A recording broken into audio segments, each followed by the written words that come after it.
Surveillance cameras here caught prosecutor Ron Moak delivering a female defendant charged with a DUI to jail. But that's not where this ended. This booking report shows Ron Moak asked the judge for a special bond for his friend, a move that proved costly for the assistant solicitor.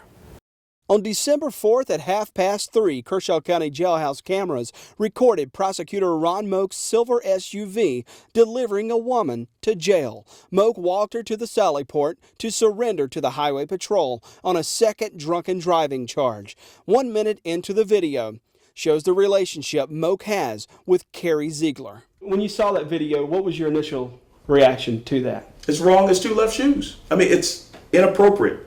It's unacceptable.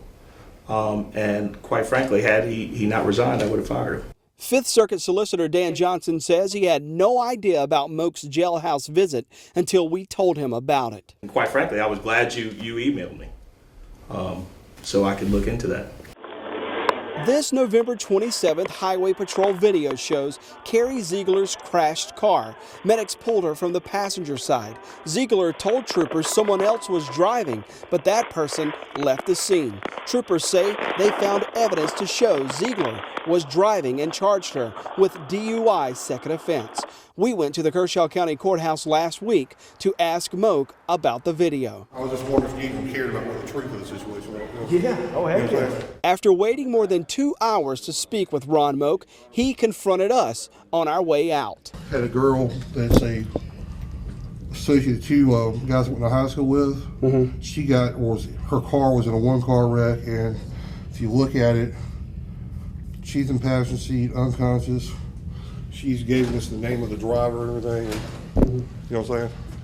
So make sure you were aware of that. I mean, it looks like the girl didn't do this crime. That's why, you know what I'm saying? That's exactly the same story we got that day from Solicitor Dan Johnson's Deputy Solicitor, Brett Perry. Mr. Perry told me last week when I was up here that that this wasn't even a DUI second case. He explained the way that the troopers screwed up, basically, and they were going to end up dropping these charges. No, that's not the case.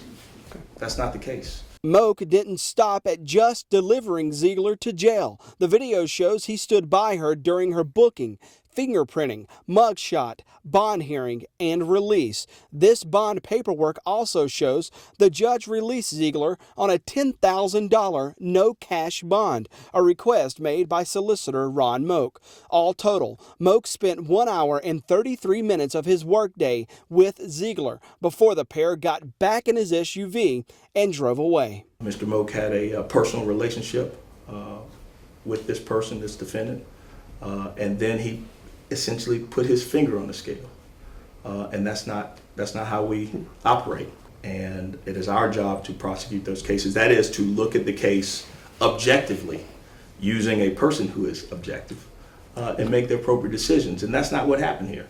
Johnson says he's opening investigations into the incidents we uncovered during our investigation. We also got a tip that SLED agents had Moak under investigation from 2007 through 2008. Moak was accused of inappropriately touching a female defendant inside his office at the Kershaw County Courthouse. SLED turned Moak's investigation over to another solicitor's office. That solicitor told SLED there wasn't enough credible evidence and closed the case. Solicitor Dan Johnson says he's giving those allegations another look now. They unfounded that issue. I think that there are a lot of things going on in regard to his conduct that that we're going to take a look at. And if there are any places that I need to forward this information to, I'm going to do it. What that means is Solicitor Dan Johnson could ask the Attorney General's office to review the old and the new allegations against Ron Moak. We do have Ron Moak's file back from SLED. We'll let you know what we find in it as soon as we finish going through it. From the Kershaw County Detention Center, Jody Barr, WIS News 10.